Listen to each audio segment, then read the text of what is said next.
Bonsoir à toutes et à tous et bienvenue au rendez-vous de l'information. À la une de l'actualité à Barakou, les rendez-vous nocturnes chez les jeunes divisent entre liberté individuelle, regard social et préoccupations sécuritaires. Le phénomène fait débat.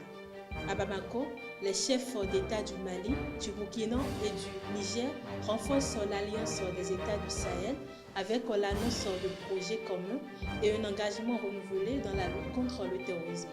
En sport, entrée manquée pour le Bénin à la CAN 2025. Les Guépards s'inclinent face à la RDC 01 et sont désormais dos au mur pour la suite de la compétition. Restez avec moi pour la suite.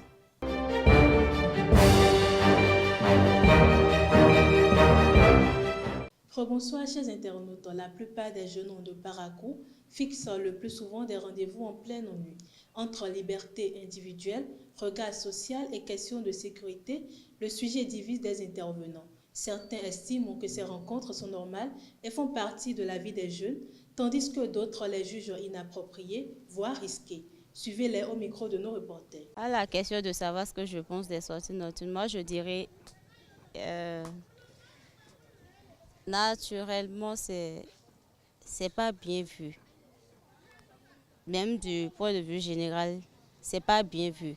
Mais aussi spirituellement, paraît-il, c'est pas bon, surtout pour certaines personnes. Je ne vous condamne pas ça, puisque aujourd'hui nous sommes dans un monde où tout le monde, quand il veut faire quelque chose, il ne le fait pas ça ouvertement. Lorsque une fille est dans une concession où elle ne peut pas sortir dans la journée, ni dans la nuit, et quelqu'un va la voir en train de causer avec son mec, peut aller dire à ses parents que voilà. Maintenant, si c'est le cas, la fille est obligée, ou bien son mec et elle, ils sont obligés de se caler des rendez-vous nocturnes à 3 heures ou bien à 2 heures pour causer au moins. Si réellement c'est que tu tiens vraiment à la fille, tu dois respecter d'abord ses principes. Et bon,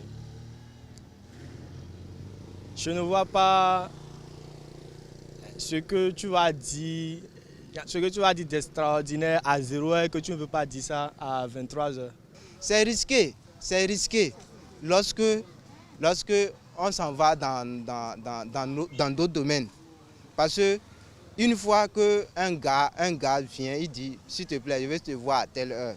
Maintenant tu viens, tu pensais qu'il avait l'intention de te draguer, mais dans sa tête, lui, il a autre intention.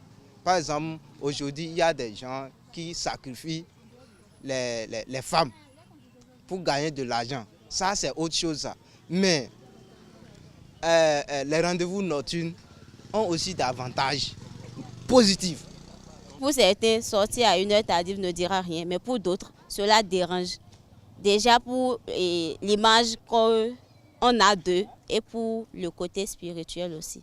Il y a des filles, quand tu les dragues, elles ont peur de te répondre dans la journée. Mais dans la nuit, elles te répondent. Il y a aussi des gars qui ne savent pas draguer. Et ils ont même honte de regarder dans le visage de la fille. Ou bien avoir le stress de causer avec la fille. Mais si c'est dans la nuit, ils supposent que, bon, elle ne me voit pas. Donc, il peut réussir sa mission dans la nuit. L'accès à l'eau potable s'améliore dans les communes de Bassila et de Bonté. Des milliers de ménages disposent aujourd'hui d'un accès fiable à l'eau potable grâce aux châteaux d'eau, stations de pompage et bornes en fontaine réalisées par l'Agence nationale d'approvisionnement en eau potable en milieu rural. Le président Patrice Talon a prononcé ce mardi 23 décembre 2025 à Porto Novo son dernier message sur l'état de la nation devant les députés. Fier et confiant, il a estimé que le Bénin est aujourd'hui bien en place avec une unité nationale et une intégrité territoriale préservée. Défendant les réformes engagées, il a appelé à aller jusqu'au bout de la refonte du modèle politique.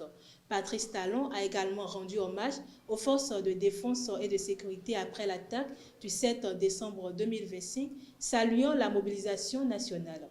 À l'approche des élections de 2026, il a assuré qu'elles se dérouleront dans un climat paisible et serein.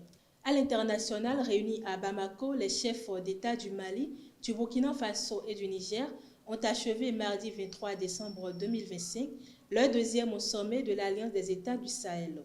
Les dirigeants ont annoncé l'harmonisation de leurs positions diplomatiques et le lancement de projets communs dont une télévision de l'AES, une banque d'investissement et un commandement unifié de forces. La lutte contre le terrorisme reste la priorité de la Confédération, désormais présidée par le capitaine burkinabé Ibrahim Traoré. Les députés algériens doivent voter ce mercredi 23 décembre 2025 un projet de loi visant à criminaliser la colonisation française de 1830 à 1962.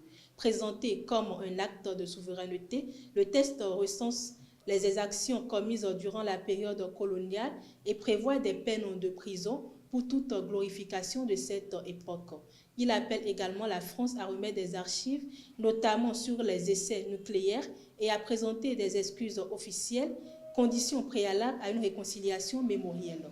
Ce projet, le troisième depuis 2001, pourrait raviver les tensions entre Alger et Paris. Washington a sanctionné 5 ressortissants européens, dont l'ancien commissaire européen Thierry Breton, pour leur rôle dans la régulation des plateformes numériques en Europe. Accusés de censure par l'administration américaine, ils sont désormais interdits de séjour aux États-Unis. Paris a dénoncé ces mesures avec la plus grande fermeté, évoquant une atteinte à la souveraineté européenne. Ces sanctions interviennent dans un contexte de forte tension transatlantique autour des règles européennes encadrant les géants de la tech. Sport pour boucler cette édition, le Bénin a mal entamé sa CAN 2025 en s'inclinant face à la République démocratique du Congo 0-1 mardi au Maroc. Un but de Théo Bogoda dès la 16e minute a suffi aux Léopards pour faire la différence, profitant d'une erreur défensive béninoise. Prudente et longtemps enfermée, dans un faux rythme, les Guépards privés de plusieurs cadres n'ont pas réussi à renverser la rencontre. Cette défaite oblige désormais le Bénin à réagir lors de son prochain match pour rester en course dans la compétition. Et pour finir, tenante du titre, la Côte d'Ivoire entre en lice ce mercredi 24 décembre 2025 face au Mozambique à Marrakech pour son premier match de la CAN 2025. Les éléphants abordent la rencontre dans une ambiance sereine et confiante malgré le forfait de Sébastien Haller. Sous la conduite du sélectionneur Hermès Faé, le groupe partiellement renouvelé affiche ambition et détermination pour tenter de conserver son trophée. Mesdames et messieurs, c'est tout pour ce 13h. Merci de m'avoir suivi. Bon appétit chez vous, à très bientôt.